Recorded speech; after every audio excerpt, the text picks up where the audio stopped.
Hello everyone. तो खेसारी लाल यादव जी और प्रियंका सिंह का एक बहुत ही बेहतरीन सॉन्ग का पोस्टर आ चुका है और फुल वीडियो सॉन्ग का रिलीज डेट भी आ चुका है।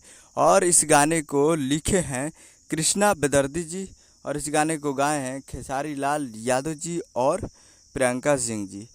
और म्यूजिक भी दिए हैं कृष्णा बेदर्दी जी, जो कि आपको स्क्रीन के ऊपर दिखाई दे रहा है। जिस सॉन्ग का टाइटल रखा गया है तो हर जोरा भगवानों से ना लगी, जिसका टाइटल है तो हर जोरा भगवानों से ना लगी।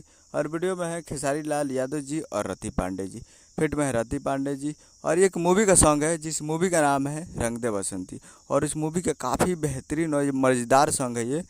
तो ये फुल वीडियो सॉन्ग को रिलीज़ किया जा रहा है। Full video song release on 25 जून 2024 को सुबह 6:30 AM पे ये फुल वीडियो सॉन्ग को रिलीज़ किया जा रहा है। यानी 25 तारीख को सुबह 6:30 पे ये फुल वीडियो सॉन्ग के लिए तैयार रहिएगा, जो कि काफ़ी बेहतरीन सॉन्ग है।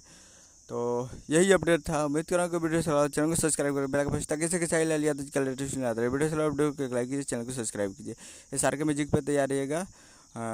मिलते हैं अगले वीडियो में, तब तक के लिए जय हिंद, जय भोजपुरी।